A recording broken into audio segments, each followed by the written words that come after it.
Buenas tardes, sean ustedes bienvenidos a este ciclo conmemorativo del tricentenario de Immanuel Kant, tricentenario de su nacimiento y centrado en el estudio de la Escuela de Filosofía de Madrid. Y hemos llegado al Ecuador, estamos en la conferencia central del ciclo, ¿no?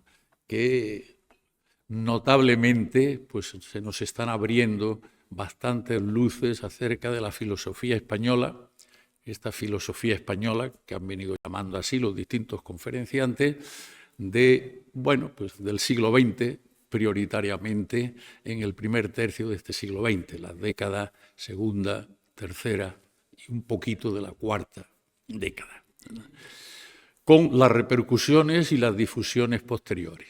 Pues bien, en el Ecuador del ciclo tenemos con nosotros al profesor Diego Gracia, que es conocido por todos ustedes.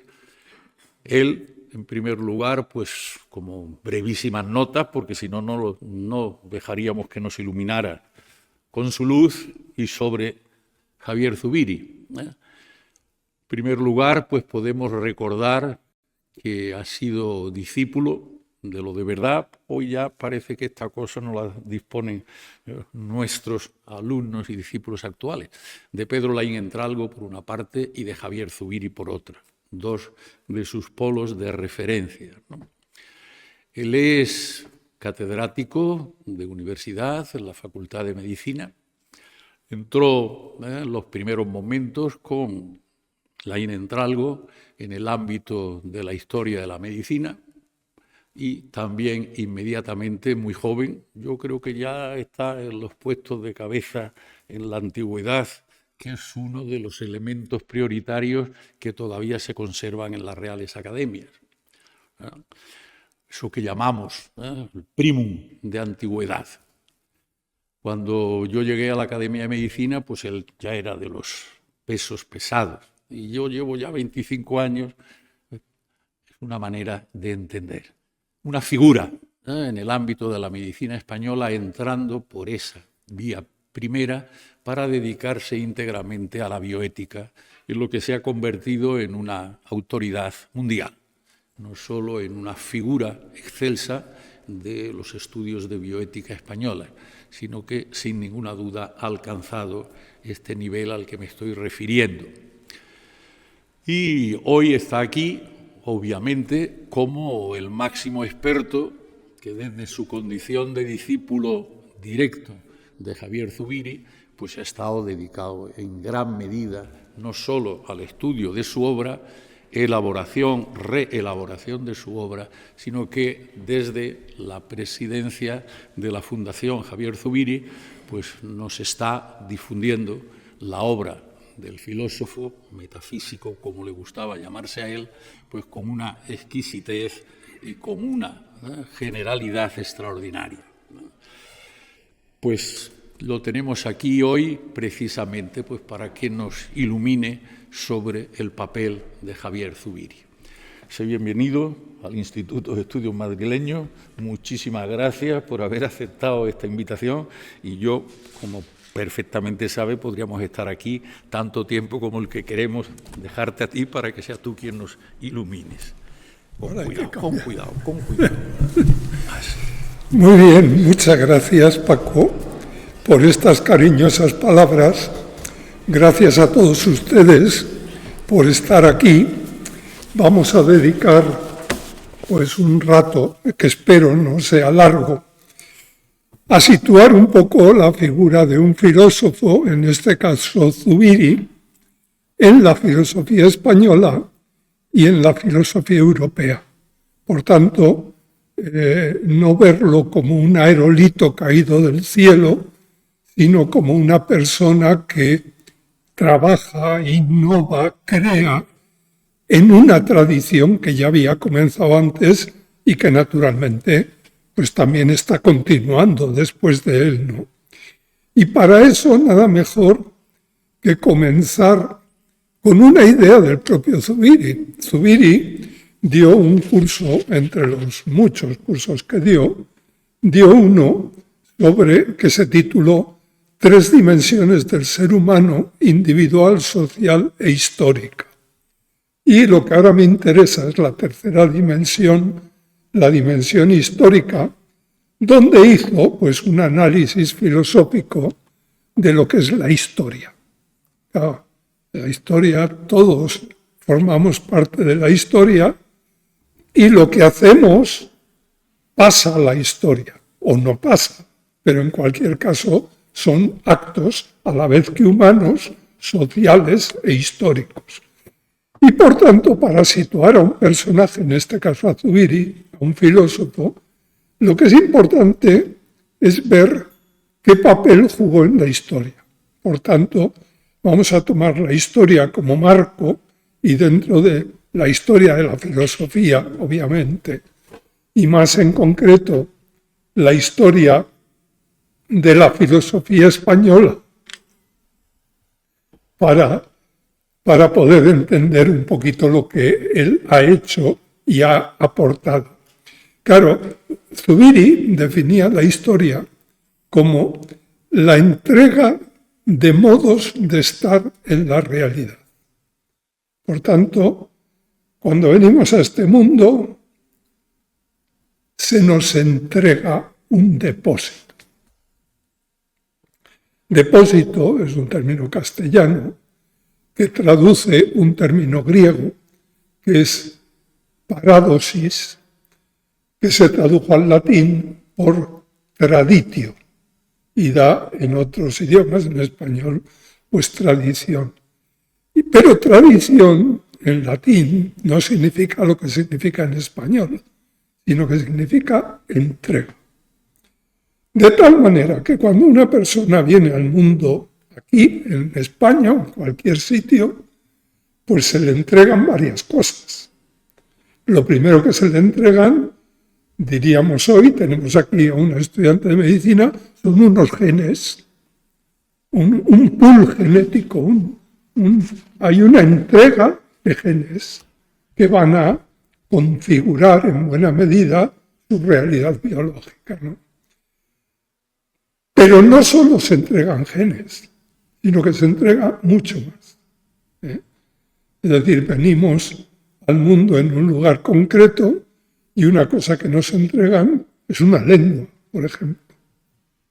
Es decir, si estamos en China, pues nos entregan, y además nos la entregan sin hacer nosotros nada, porque en las primeras edades de la vida el ser humano es completamente pasivo, ¿no? O casi completamente pasivo, de tal manera que lo que hace es asimilar lo que le viene del medio.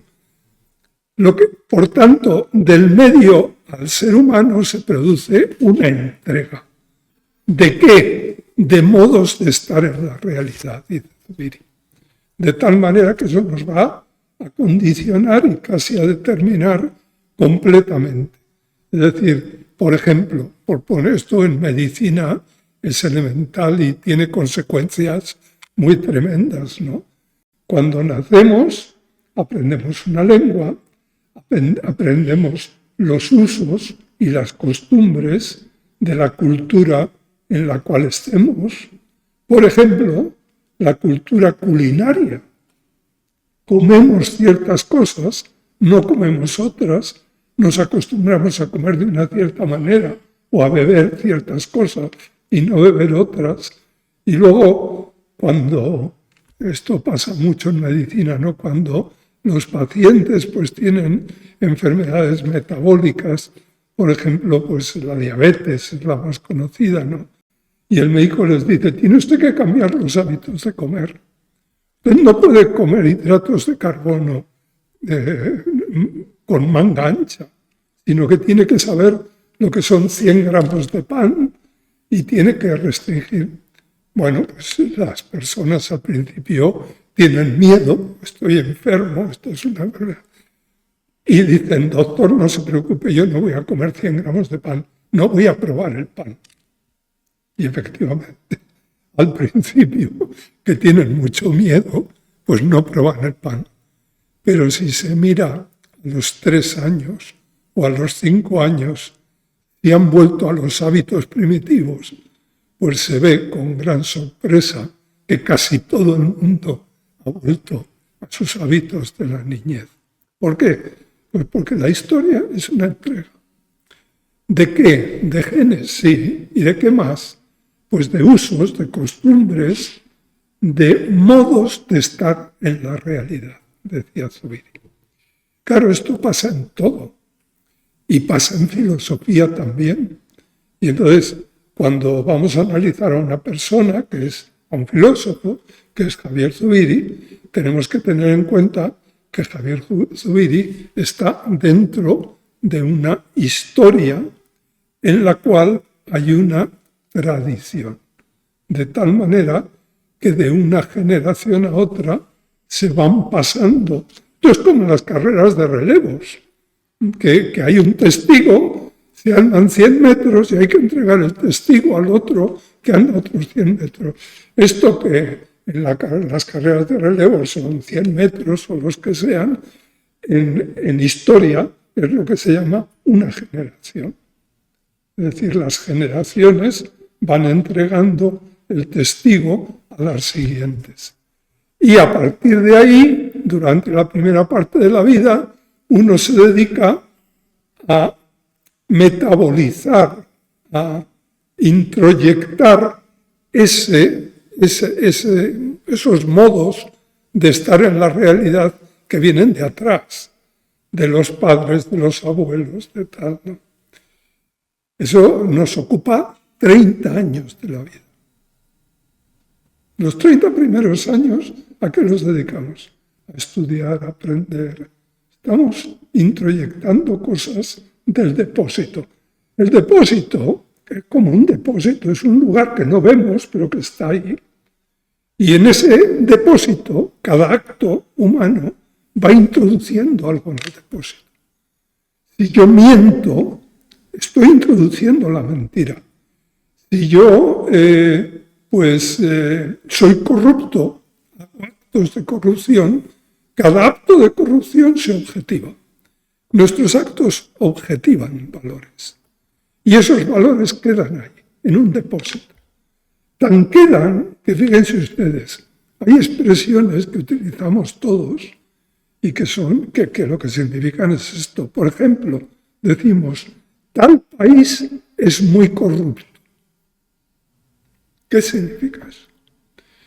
No estamos diciendo fulanito de tal es corrupto, no. Estamos diciendo que el país es corrupto, que la cultura del país, que hay una cultura de la corrupción, que los usos y costumbres son corruptos. ¿Y eso qué quiere decir? Pues que la corrupción, a través de los actos, claro, se va introduciendo en el depósito y se objetiva, como todo lo demás. Es decir, Velázquez pintó cuadros, pintó belleza y se objetivó. Al pintarlo, esa sensación subjetiva de belleza que tuvo Velázquez cuando pensó pintar las Meninas o el Cristo de Velázquez, luego coge el pincel, se pone a pintarlo y esa belleza que él imaginaba o sentía, al plasmarla se objetiva. Velázquez se murió, pero el cuadro de las Meninas o el cuadro del Cristo de Velázquez pues continúa con nosotros. Todo acto humano objetiva valores.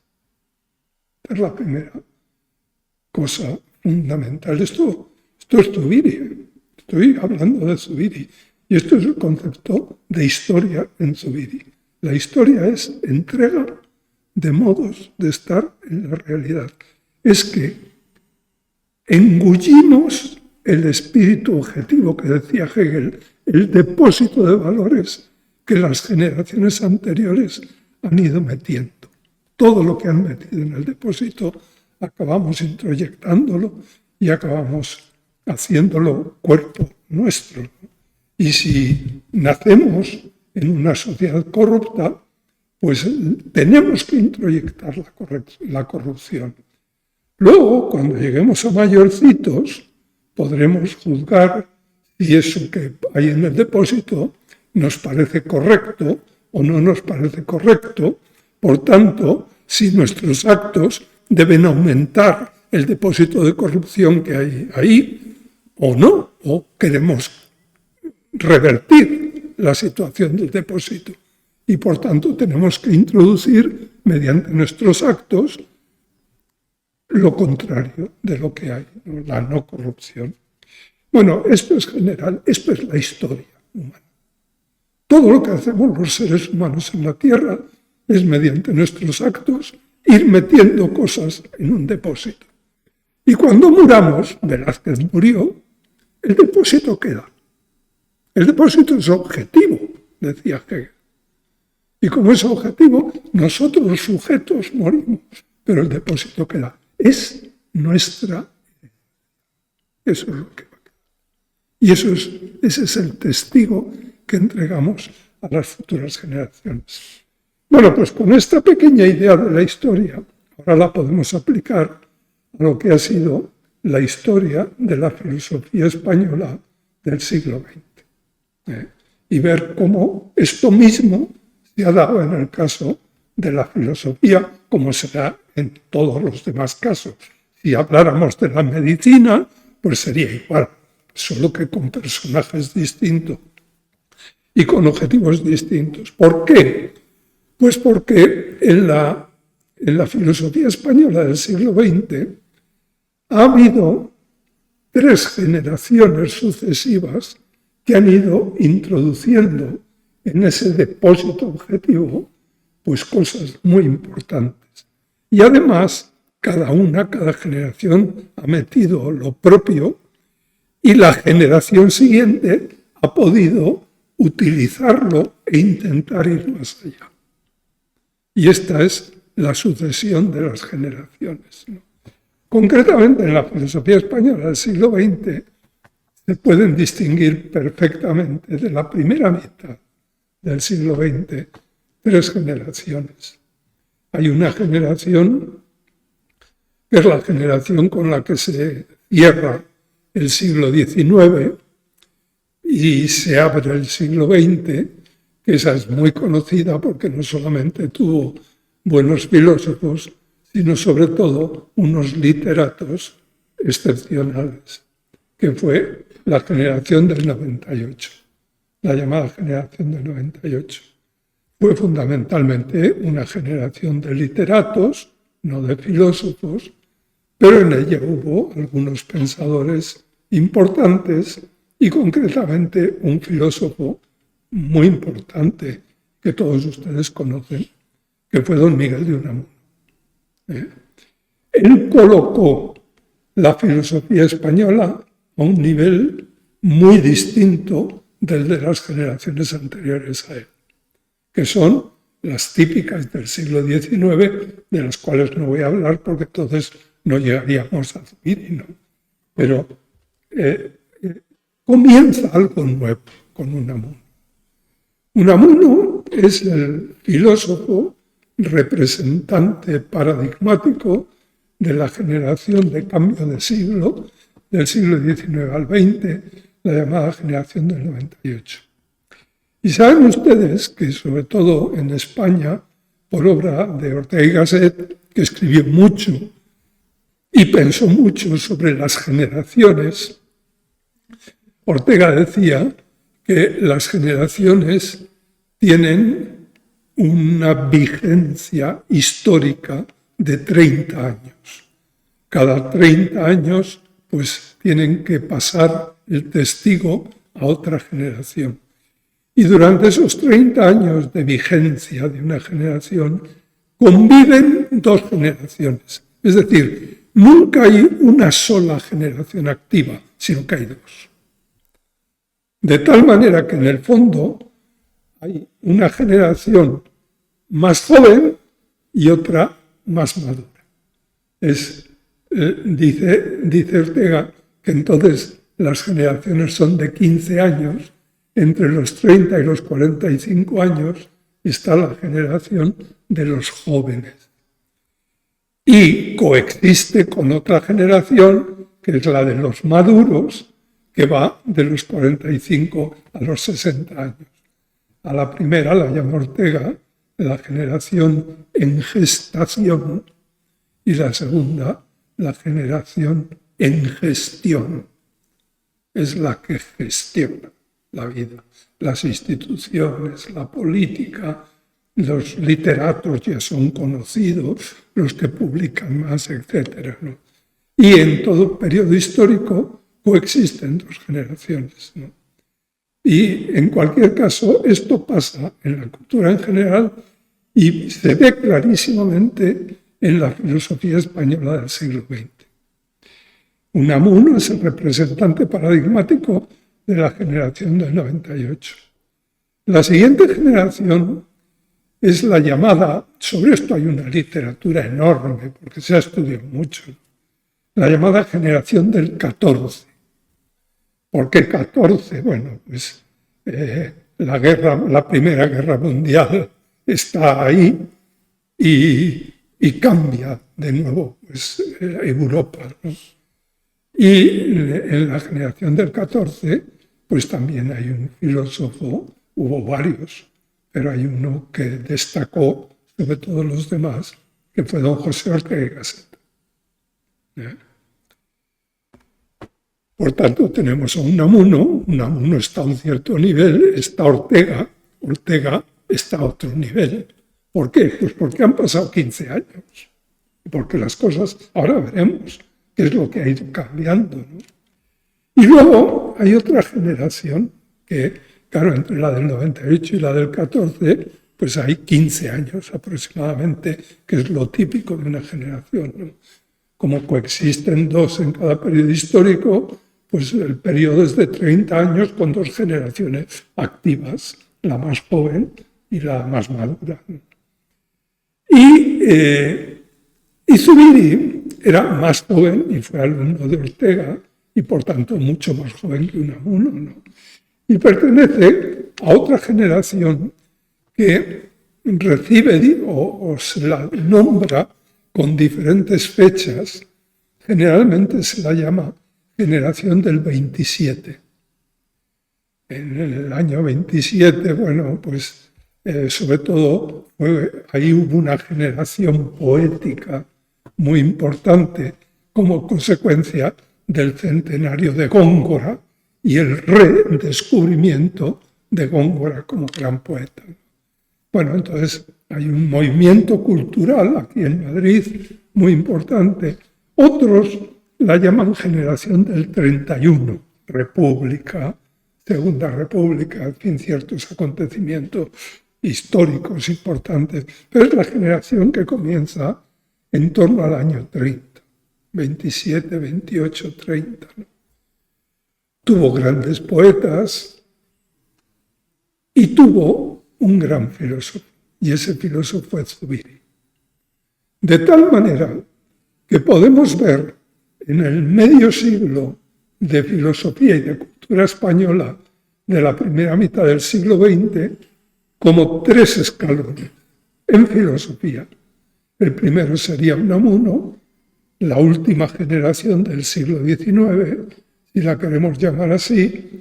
El segundo, Ortega, la primera generación del siglo XX, 1914.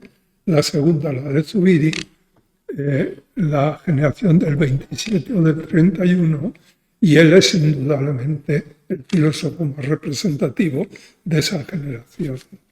Bueno, entonces, ¿qué voy a hacer? En el poco tiempo que tenemos, decir 4 cosas sobre Unamuno, sobre Ortega y sobre Zubiri, para poder situar a Zubiri de un modo a ser posible correcto, bien que breve, en lo que es la historia de la filosofía. No se puede explicar a un filósofo sin el contexto. Es imposible. Ni a un filósofo ni a nadie, ni a un científico, ni a nadie, ¿no?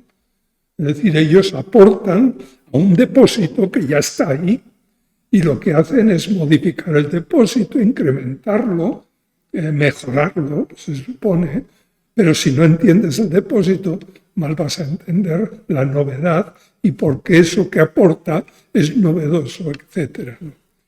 Entonces, a mí me gustaría decir 4 cosas a propósito de Unamuno, ver luego un poquito qué aporta Ortega y ver qué aporta Zubiri en relación a Ortega y más en relación a Unamuno. En relación a Unamuno menos, a Unamuno le caía más lejos, porque Unamuno, en el fondo, no es un filósofo del siglo XX. Esto es curioso, pero hay que decirlo. Sino que es un filósofo del siglo XIX. ¿Por qué? Bueno, pues porque en 1900 salió un libro que revolucionó la filosofía europea, que fue las investigaciones lógicas de un filósofo alemán llamado Edmund Husserl. E inició un movimiento del que ya les han hablado aquí, que es la fenomenología. En tanto que el siglo XIX, pues, comienza con ¿qué? Pues a finales del siglo XVIII y a comienzos del XIX, la filosofía abarcante e imperante es el idealismo alemán. Es la filosofía que inició Kant, que luego continuaron los idealistas alemanes, Fichte, Schelling y Hegel. Primero es Kant, que es el que puso en fila a todos. Por tanto, todos fueron siguiendo un poquito el camino, innovando, claro, pero dentro del camino que había iniciado Kant. Y Kant tiene un sistema que requeriría cierto tiempo el exponerlo, pero en fin, reduciendo las ideas elementales, distingue dos mundos. El mundo de la razón pura y el mundo de la razón práctica. El mundo de la teoría del conocimiento, que es la crítica de la razón pura, y el mundo de la ética, que es la crítica de la razón práctica. ¿Qué debo conocer? Es lo que intenta responder. Esta preguntita es la que intenta responder Kant en la crítica de la razón pura. ¿Y qué debo obrar? Es lo que intenta responder en la crítica de la razón práctica. Y estas dos críticas, pues, son distintas. Es decir, por más que están articuladas entre sí, son un poquito distintas hasta tal punto que es muy frecuente leer por ahí que de algún modo Kant lo que destruye en la crítica de la razón pura, de algún modo lo reconstruye por la vía de la razón práctica. Los llamados postulados de la razón práctica, al final, bueno, no, yo no puedo entrar en ello, ¿no? ¿Por qué me interesaba decir esto de Kant? Porque Unamuno, bueno, el siglo XIX es muy kantiano, todo el siglo XIX. Por supuesto lo fue el idealismo alemán, pero cuando muere Hegel en 1831 y entra el positivismo, por tanto un pensamiento pues, muy distinto al pensamiento a lo que habían defendido los idealistas alemanes, el positivismo de Comte, pues en fin, tiene una sola religión, que es la religión de los hechos, el hecho positivo, el hecho científico. Todo lo demás son especulaciones, eso que decía Hegel son especulaciones, a pesar de que en Comte hay mucho Hegel. Si lo analizáramos con detalle, veríamos hasta qué punto influyó Hegel en Comte. Pero en fin, Comte es un hombre que quiere reordenar el mundo a partir de una nueva idea, que es la categoría de hecho científico. Y tiene un catecismo del espíritu positivo en el cual dice: la humanidad ha pasado, los filósofos durante mucho tiempo, antes de la filosofía griega, pues estuvieron regidos por mitos. Son los mitos de las culturas primitivas. Y es lo que él llama el régimen de los mitos. La humanidad comenzó ahí y estuvo muchos siglos ahí. Y en muchas culturas han continuado hasta finales del siglo XIX, ¿no? Y claro, llegaron los filósofos griegos, los presocráticos, ¿no?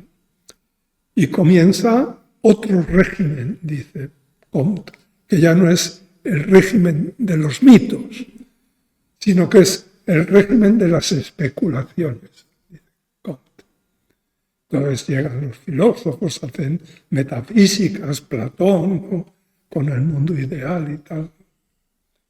Y dice, ahora, esto está escrito en 1840, dice, ahora estamos inaugurando un tercer régimen, que además va a ser el definitivo. Ya no va a haber más. Y es lo que llama el régimen positivo. ¿Y el régimen positivo en qué se basa? En hechos. Ya no son especulaciones, ya no son mitos, ahora van a ser hechos. Y hechos científicos. Se lo creyó toda Europa. Y entonces la ciencia va a ordenar el mundo por primera vez en la historia. Lo va a ordenar bien.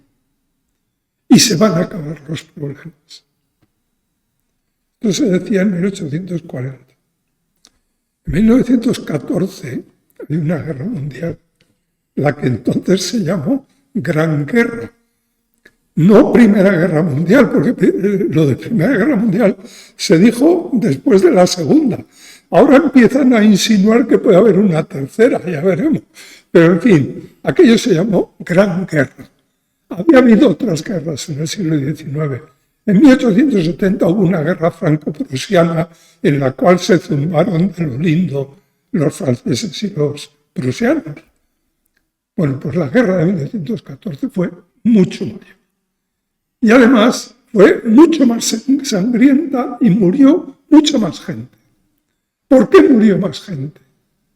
Pues por los hechos, porque la ciencia había generado una técnica en la que había construido aviones, había construido tanques, había construido armas biológicas. Y entonces, claro, la guerra tuvo unas dimensiones nunca conocidas.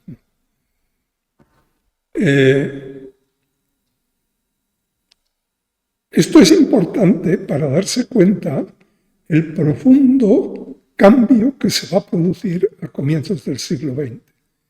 En el siglo XIX, todo el mundo, a partir de 1840, es positivista en mayor o menor medida. El positivismo invade. Claro, dirán, bueno, el positivismo era francés, ¿qué pasa en Alemania? Pues en Alemania, cuando no hay mucha filosofía original, todos miran a Kant, que es su gran filósofo. Y entonces, cuando empezó el positivismo, que era francés, no era alemán, los alemanes dijeron, ¿nosotros qué tenemos que hacer? Miraron a Kant y pasaron a Kant por el positivismo. Y eso se llama neocantismo, que es la filosofía vigente en Europa y en España en la segunda mitad del siglo. Es la filosofía que invade. El positivismo invadió todo Europa. Y del positivismo hay una cosa que nos interesa, y es que, como decía Comte, lo que me interesa es el régimen de los hechos, decía Comte. Quiero hechos, no quiero teorías, no quiero imaginaciones, no quiero novelas, quiero hechos y hechos científicos. Savoir pour pouvoir, pouvoir pour prévoir y transformar. Por tanto, saber para prever y prever para proveer, para conseguir cambiar el mundo. Bueno, pues la Primera Guerra Mundial dio la respuesta a eso, ¿no? Y en la segunda mitad del siglo XIX y principios del XX, todo el mundo es positivista. De algún modo, todo el mundo es positivista. Por ejemplo, el positivismo, cada uno piensa en lo que ellos pensaban, que era la mecánica de Newton, explicar todo el mundo mediante un mecano, de tal manera que los astros no se caen, que dan vueltas. Eso es sorprendente, que por puras leyes físicas el universo funcione. y funciona. Entonces, claro, esto es la mecánica, esto es lo que estudiamos en física en el bachillerato, ¿no? Entonces, impresionante. Y inmediatamente dijeron, no, pues si esto es así, esto tiene que aplicarse no solo a la mecánica, no solo a la física, sino también a las otras áreas de la cultura, a los otros aspectos de la cultura, ¿no? Por ejemplo, la psicología. Y en los años 70 y 80 del siglo XIX, pues empieza a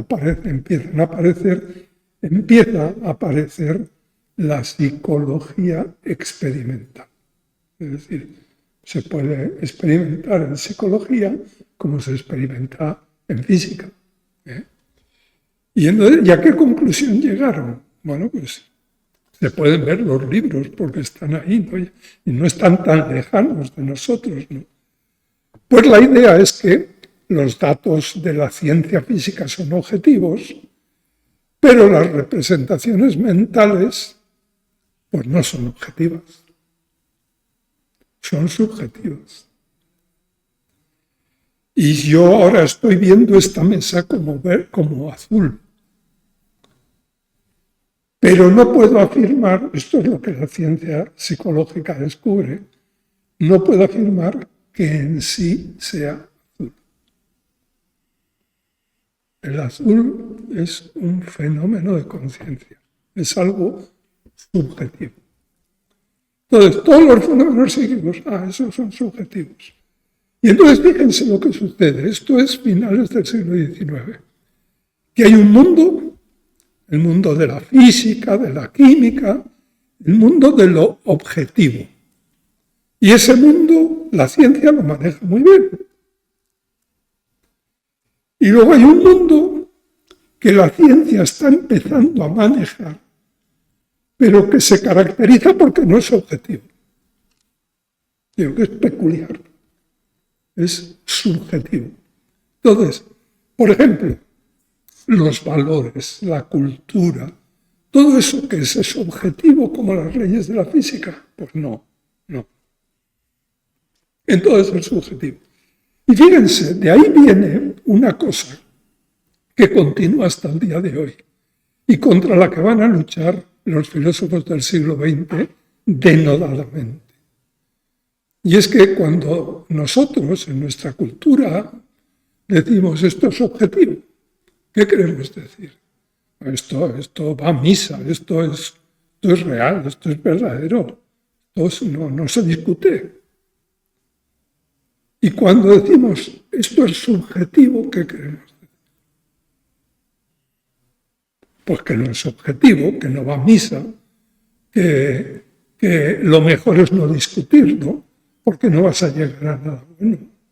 Lo único que vas a hacer es pelearte con la gente, porque ahí las reglas de la lógica no funcionan. Esta es la mentalidad típica de los años 1880 en Europa. Ciencia física sí, datos objetivos sí, lo subjetivo, allá cada cual. Porque como es subjetivo, no hay una lógica que nos permita debatir, dialogar, razonar sobre ello. ¿Qué entra dentro de lo subjetivo? Las creencias religiosas, por supuesto, esto ya desde Lutero estaba claro, ¿no? Y la ética, ¿dónde está? ¿En el orden de lo subjetivo o de lo objetivo? De hecho, Kant, la ética la tiene que dedicar una crítica especial que se llama crítica de la razón práctica, porque en la crítica de la razón pura no cabía, ahí no iba.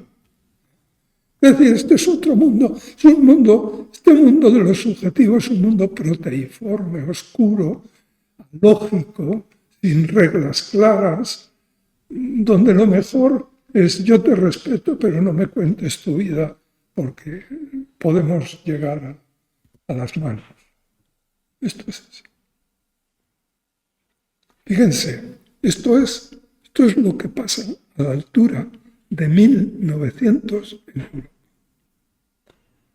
La filosofía imperante es el positivismo francés y el positivismo alemán. El positivismo alemán era un poco distinto del francés. ¿Cómo se llamaba? Neocantismo. Pero el positivismo francés y el positivismo alemán, o el neocantismo alemán, coinciden en que los hechos objetivos hay que quitarse el gorro ante ellos.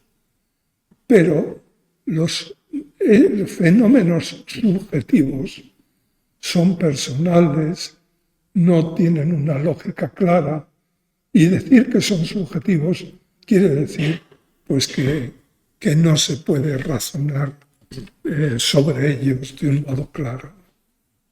¿Está claro esto? Yo supongo que esto se entiende bien porque todavía seguimos pensando así. La mayor parte de la gente sigue pensando así. Ortega escribió el año 19, hace ahora un poco más de un siglo, un artículo que se titula Nada modernos y muy siglo XX. Y en ese artículo se refiere a los médicos, que son su objetivo a derribar en aquel artículo, ¿no? Dice, los médicos, claro, que han aprendido la ciencia médica del siglo XIX y están muy orgullosos de ella y se consideran muy modernos. Porque ya no son como los médicos antiguos que escribían en latín, que sabían, no, ahora son médicos científicos. En el siglo XIX, la anatomía, la fisiología, la farmacología, la química han revolucionado la medicina. Y dice Ortega, estos médicos se consideran muy modernos porque han aprendido el positivismo. Lo que el positivismo ha enseñado es eso. Y ellos están orgullosos de lo que saben. Y dice Ortega, yo soy nada moderno y muy siglo XX. ¿Y qué quiere decir con eso? Los médicos son hijos del positivismo y ese orgullo que tienen es un orgullo siglo XIX. Y yo lo que quiero es hacer filosofía siglo XX, que me va a hacer nada moderno. ¿Por qué? Pues porque lo que en el fondo en filosofía surge en 1900 es una filosofía nueva, que ya no es la filosofía moderna, sino que es la filosofía contemporánea. Y nace con un señor, nace con varios señores, pero en fin, aquí nos interesa fundamental uno, que se llamó Edmund Husserl, me he referido antes a él, que en 1900 publica un libro básico que se llamó Investigaciones Lógicas. ¿Qué es lo que hace? Y que está precedido por una diatriba, una introducción en la cual, en fin, se enfrenta con lo que llama el psicologismo. El psicologismo era una variante del positivismo del siglo XIX, aplicado no a la física, ni a la medicina, ni a la química, sino a la psicología. La psicología positivista del siglo XIX, de la segunda mitad del siglo XIX, Weber, Fechner, Wundt, sobre todo Wundt, pues dio lugar a todo este movimiento. ¿Y cuál es la tesis básica del Tratado de Filosofía de Wundt? Pues la tesis básica es que los fenómenos psíquicos son fenómenos subjetivos, no son objetivos. Hay dos mundos, el mundo de la objetividad, ciencias físicas, etc., y el mundo de lo subjetivo. Y el mundo y cuando lo llamamos subjetivo, ¿qué queremos decir? Que no es objetivo. Bueno, pues Husserl, en 1900, escribió un libro dirigido directamente contra estos señores, diciendo que los fenómenos mentales son tan objetivos como el movimiento de los astros. y que la filosofía hay que cambiarla completamente porque estaba equivocada. Y el positivismo es malo. Por eso Ortega, en 1914, cuando escribe el artículo Nada moderno y muy siglo XX, él se consideraba a sí mismo nada moderno. No soy de esos subjetivistas del siglo XIX y soy muy siglo XX, porque la filosofía del siglo XX no puede ser la del XIX. No podemos seguir arrastrando las cadenas del positivismo. Esto es interesante, nace una nueva filosofía. Les voy a leer unas líneas porque esto, más que yo hable, el contacto con los textos originales tiene siempre una potencia que nadie puede dar.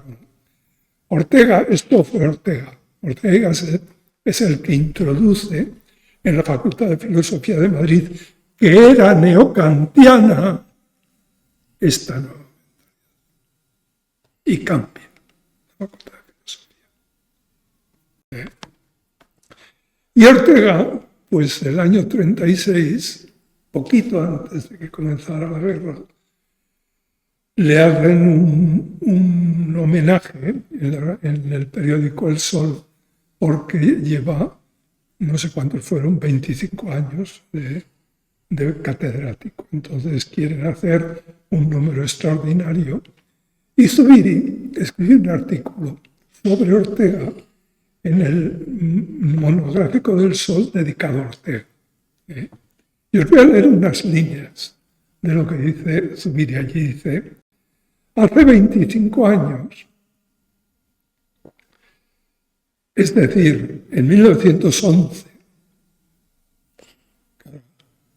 yo había dicho que era la generación del 14, bueno, generación del 11, si quieren. Dice, hace 25 años, en 1911, inició Ortega su actuación docente en la Universidad de Madrid. Un jovencito venido de Alemania, donde ha conocido el neocantismo, y que es catedrático de metafísica en la Facultad de Filosofía de la Universidad de Madrid. Sigue diciendo Zubiri, esto es hace 25 años. Hace 18 que lo conocí yo, era 1919, allá en una tarde de enero, al comenzar su primera lección de metafísica del curso, que una epidemia gripal había retrasado hasta entonces. Ahora lo entendemos muy bien, porque nos ha pasado lo mismo que pasó a comienzos del siglo XX, con la que se conoció en todo el mundo como gripe española. Bueno, la gripe española no era española, pero, en fin, cerró las aulas como las ha cerrado hace muy pocos años de nuevo, ¿no? Bueno, pues el Zubiri conoció a Ortega en las aulas de San Bernardo, en una tarde de enero, en un aula sombría y casi desierta de la calle de los Reyes, dice. Es una perpendicular a San Bernardo. Aún recuerdo sus palabras, las palabras con las que inició su enseñanza después de la gripe. Vamos a contemplar, señores, una lucha gigantesca entre dos titanes del pensamiento humano. Entre Kant, el hombre moderno, y Aristóteles, el hombre antiguo. Hasta aquí la cita, ¿no? Y sigue diciendo Zubiri. Desde entonces, la vida intelectual no ha sido sino el recurso dentro de su mente, la mente de Ortega, de esta gigantomaquia que imperceptible se iniciaba en Europa. En Europa, a comienzos del siglo XX, se inicia una gigantomaquia. Y esa gigantomaquia es la que construye una filosofía que ya no es moderna, ni medieval, ni antigua, sino contemporánea. Y Zubiri la llama así, filosofía contemporánea. Dice Zubiri, durante el siglo pasado, siglo XIX, la llamada filosofía española había sido en gran parte cosa de secta y de partidos. ¿Quiénes eran hegelianos en España? Los socialistas. ¿Quiénes eran tomistas? Los católicos. Y así podíamos ir. Esto está historiado bastante bien hoy, ¿no? Entonces, ¿qué era la filosofía española del siglo XIX? Era, en gran parte, cosa de secta y de partido. En este sentido, dice Zubiri, la actuación de Ortega ha sido liberadora. No fue filosofía ni de izquierdas ni de derecha. Fue filosofía simplícita, simplemente. Esta influencia de Ortega ha cundido mucho menos que la primera. Bueno, yo estoy leyendo un trozo, había que leer todo el artículo para ver cuál era la primera, ¿no? Que dice, la primera es en la que Zubiri dice en el artículo que Ortega ha sido resonador que ha dejado oír en España la voz de todas las inteligencias fecundas de Europa. Dice. En fin, no solo ha importado filosofías de Europa, porque exige mucho más de quien lo recibe que la mera importación. Recibe crear, exige crear, ¿no? Para poder respirar en un ambiente filosófico no bastan curiosidad y disputa.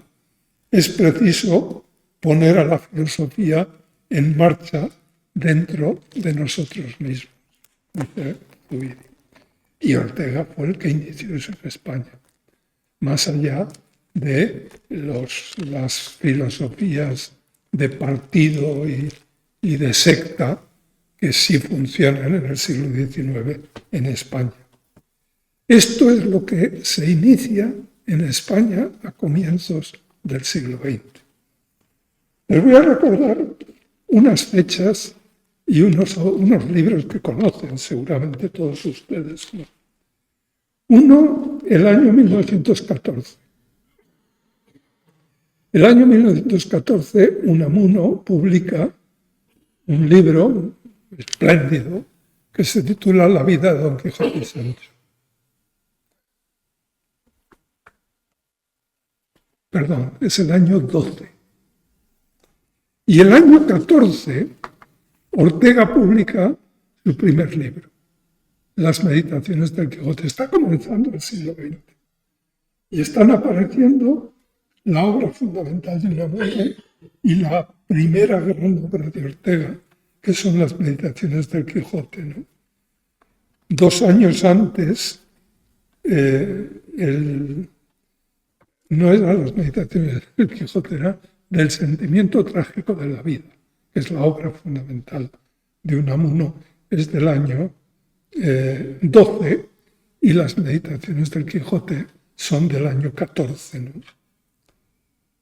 Y el año 1916 es cuando Ortega escribe el artículo que yo les he comentado, Nada moderno y muy siglo XX. Y el año 23, Zubiri, y aquí empieza a aparecer, y vemos la continuidad, que es lo que me interesa que se vea, publica su tesis doctoral. Ensayo de una teoría fenomenológica del juicio, es el título. Y esto es importante. ¿Por qué? Pues porque la fenomenología, como les decía hace un momento, es la que nos enseñó a todos que el método fenomenológico, la filosofía, tiene que poner entre paréntesis todo lo que sabemos sobre las cosas, todos los datos recibidos, para quedarnos con las experiencias primarias, aquello que no se deja poner entre paréntesis. De ahí parte Husserl. Y eso que no se deja poner entre paréntesis son pues algo que me viene dado, que aparece ante mí y que me aparece como objetivo, dice. Por tanto, son objetividades, dice Husserl, que aparecen en mi conciencia pura, puesto que he quitado todas las cosas, y por tanto irreductibles, son cosas irreductibles. Eso que me aparece a mi conciencia pura no lo puedo reducir, no lo puedo evitar, es primario, es básico. La filosofía tiene que partir de ahí, construir a partir de ahí. Pero eso que aparece ante mi conciencia como objetivo es lo que los neokantianos y los positivistas habían llamado subjetivo. Seguían llamando en esos años subjetivo. No sé si se ve el cambio, es un cambio sutil, pero es un cambio de consecuencias tremendas, porque a partir de aquí hay que rehacer toda la filosofía. ¿Por qué? Pues porque ya no se trata de puras subjetividades, sino que se trata de cosas subjetivas que tienen su lógica interna, que se pueden describir, que se pueden discutir y que se pueden analizar con todo detalle, ¿no? Claro, esto es lo que va a hacer Ortega en España. Esto es lo que va a intentar hacer Ortega en España, no Unamuno. Unamuno es de algún modo el último filósofo español del siglo XIX. Y Ortega es el primer filósofo español del siglo XX. Esa es la diferencia que después de lo que he dicho supongo que queda claro. Claro, si analizamos brevísimamente, porque no hay tiempo, la filosofía de Unamuno, hay libros espléndidos sobre esto, ¿no? Pues se ve que Unamuno está siempre manejando una dialéctica, una contraposición de términos, ¿no? Él juega con la paradoja continuamente, porque hay como dos mundos que se oponen entre sí, pero la vida humana los integra todos, a los dos necesariamente, ¿no? ¿Qué mundos son estos? Pues lo que en Kant era la crítica a la razón pura y la crítica a la razón práctica, que los neokantianos, que Unamuno lee mucho, los neokantianos repiten y de algún modo pues modifican, pero no en su base. Y como hay un dualismo, que es el dualismo de la crítica a la razón pura y la crítica a la razón práctica, de la lógica y la ética, pues eso se repite en Unamuno continuamente. ¿En qué se convierten en Unamuno? En la dialéctica entre razón y corazón.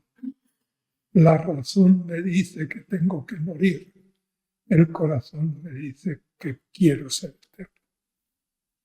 Por ejemplo, dice Unamuno, también el corazón tiene sus razones. Razones del corazón, amores de la cabeza, deleite intelectivo, tragedia, tragedia, tragedia. La razón está frente al corazón. La razón me dice que soy finito, el corazón busca la eternidad, etc. Y estas son las paradojas que son continuas en la literatura de Unamuno. Por tanto, realidad, sueño, es decir, la realidad es lo que veo con la razón, el sueño es lo que imagino y deseo con el corazón.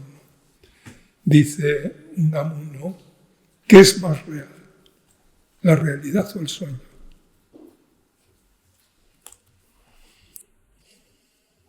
La ficción o lo que llamamos realidad, dice. Tiene una novela que yo se la recomiendo, es espléndida, que se llama Niebla. Y Unamuno escribe esa novela para decirnos que toda realidad es una ficción y que no es posible distinguir ficción de realidad.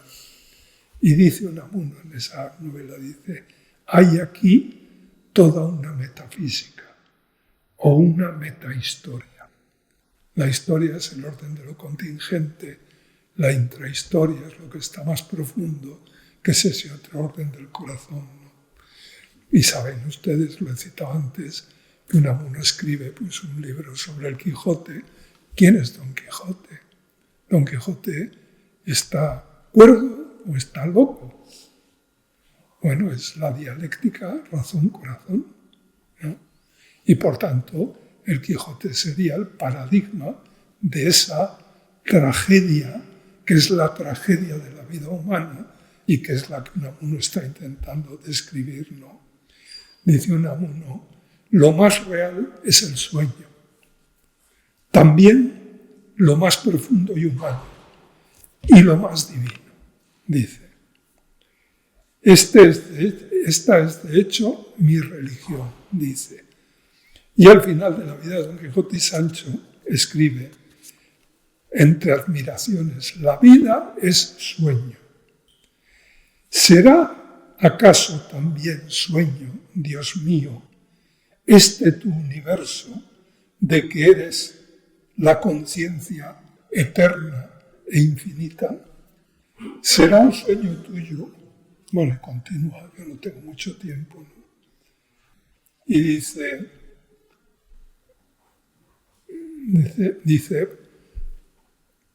Don Quijote es una figura inmortal por esto, porque es el hombre que no se conforma con la realidad y quiere hacer reales los sueños. Dice, por eso Don Quijote es inmortal, resucita tras su muerte, a diferencia de Cervantes, que se murió y se quedó allí. El Quijote sigue. Dice, Cervantes lo mató al final de la segunda parte del Quijote, Don Quijote muere. Cervantes lo mató, pero el Quijote sigue. Dice Unamuno, dice, él, muerto y bien muerto, es Cervantes, que quiso matarle, y no Don Quijote.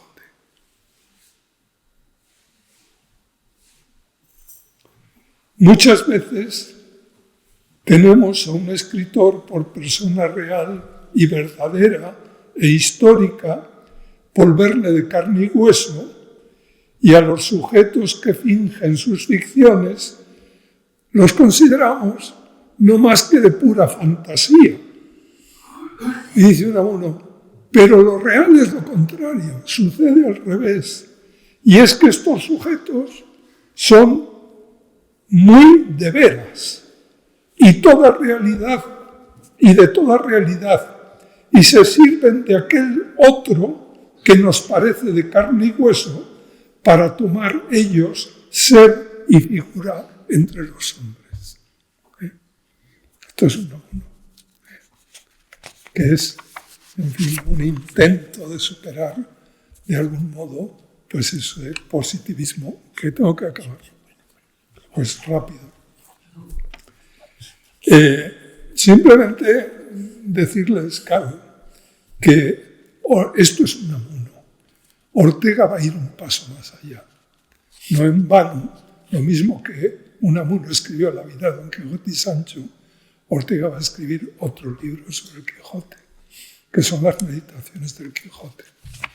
Y las meditaciones del Quijote ya no son esta agonía de Don Quijote, esta especie de contraste o contradicción interna de Cervantes con Don Quijote, sino que el Cervantes de Ortega es un Cervantes absolutamente racional y apolíneo, no es trágico como el de Unamuno, ¿no?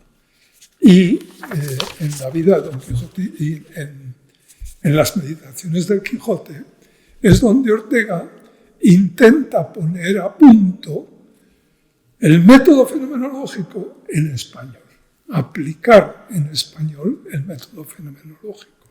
Es decir, iniciar la filosofía contemporánea, la filosofía propia del siglo XX entre nosotros, ¿no? La distinción esa típica del neocantismo, los hechos son objetivos, los valores son subjetivos, aquí desaparece. Los valores son tan objetivos o tan subjetivos como los hechos. Son datos primarios. Dato, en alemán, Husserl utiliza mucho la expresión es gibt, se da. Es decir, cuando ponemos todo entre paréntesis, hay algo que queda y que se nos da. Y ese es el dato originario. Bueno, pues ese dato originario es objetivo. Eso que no se puede reducir, no podemos decir que es puramente subjetivo. Bueno, ¿y eso qué es? Por eso es lo que va a llamar Ortega una vivencia. Eso que yo tengo, que no puedo reducir, que constituye lo último y a partir de lo cual tengo que rehacer de nuevo mi vida, en tanto que vida consciente y vida humana, eso es lo que llamó Ortega Erlebnis y se tradujo al castellano, muy bien traducido, por vivencia. De tal manera que la filosofía que va a hacer Ortega es la filosofía de eso. Por eso, en fin, se habla de que es un vitalista. No es vitalista en el sentido que en historia de la filosofía tiene el término vitalismo, pero sí es una filosofía de la vida. 2 palabras más y acabamos. ¿Por qué? Porque Zubiri va a continuar esta línea. Es decir, Zubiri no parte de Unamuno, parte de Ortega, es discípulo de Ortega, conoce esta revolución fenomenológica, ha estudiado con Husserl en Alemania, conoce muy bien la fenomenología y a partir de ahí reelabora la fenomenología en toda su obra, pero fundamentalmente en una obra que publicó poquito antes de fallecer en 3 volúmenes, que tiene como título general Inteligencia Sentiente, en 3 volúmenes, que son primero Inteligencia y Realidad, 1980, hace ya no tantos años, Inteligencia y Logos e Inteligencia y Razón. Y cuando él falleció, pues acababa de salir el 3er volumen. ¿Qué tiene de novedad esto? Bueno, primero, es método fenomenológico a tope. Y yo creo que es la aplicación más precisa de la fenomenología o del método fenomenológico que se ha hecho en castellano. Y probablemente en toda Europa, pero desde luego en castellano. Por tanto, es un intento de reelaborar ese método que hemos dicho que es aquel con el que comienza el siglo XX en filosofía en Europa, ¿no? Dándole, claro, en vez de hablar de vivencia, Zubiri va a aplicar el método fenomenológico a otra expresión que es ubicua en su obra, que es la palabra realidad. Él va a hacer una filosofía de la realidad. Eso que aparece, eso que yo no puedo reducir cuando he quitado todo lo que me ha ido poniendo la cultura, el saber, entonces voy reduciendo todo eso para quedarme con las experiencias puras. La experiencia fundamental con la que me quedo es con lo que llama Zubiri la aprehensión primordial de realidad. Y es que lo que aprendo en todo acto de aprehensión, aprendo algo que tiene unas características propias y que no puedo reducir.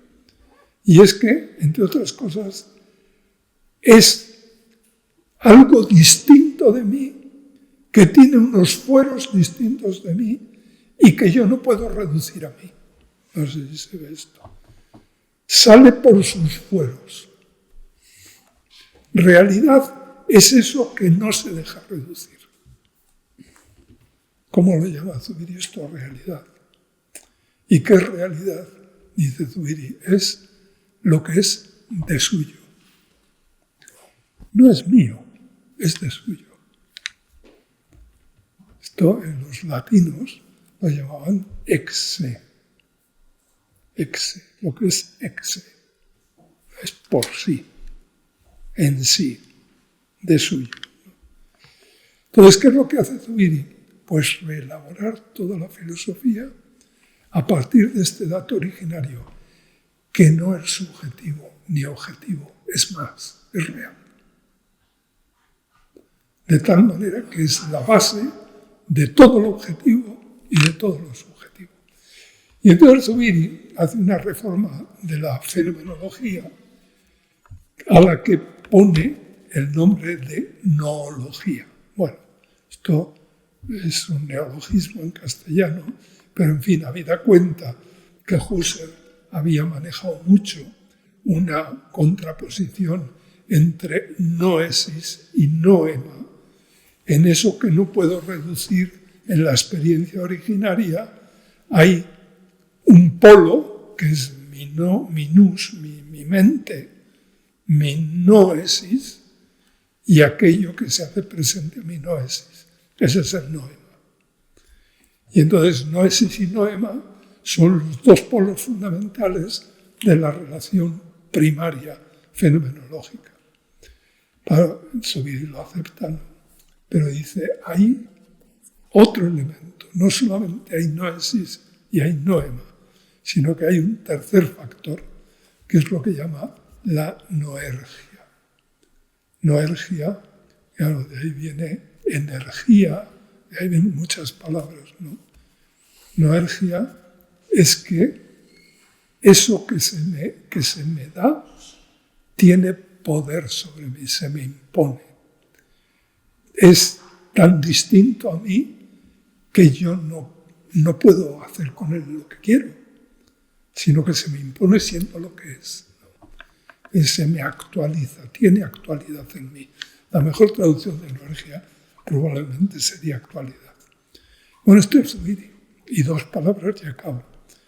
Que para decir que a partir de este dato, Zubiri ha ido tratando prácticamente todos los temas clásicos de la filosofía.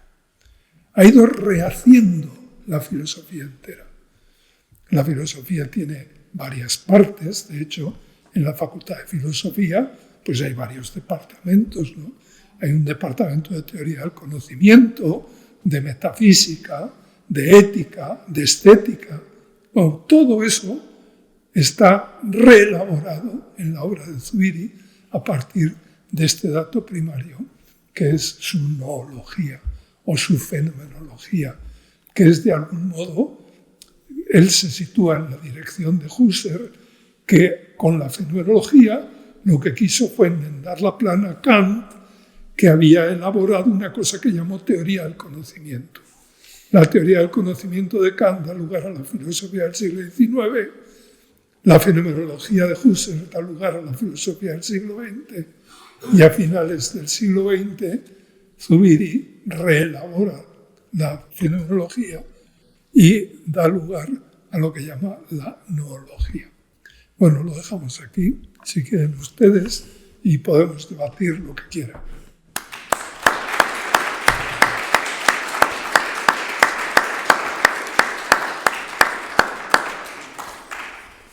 Magnífica conferencia, querido Diego, muchas gracias. Tendremos la suerte de poder acceder a ella para continuar esta magnífica lección.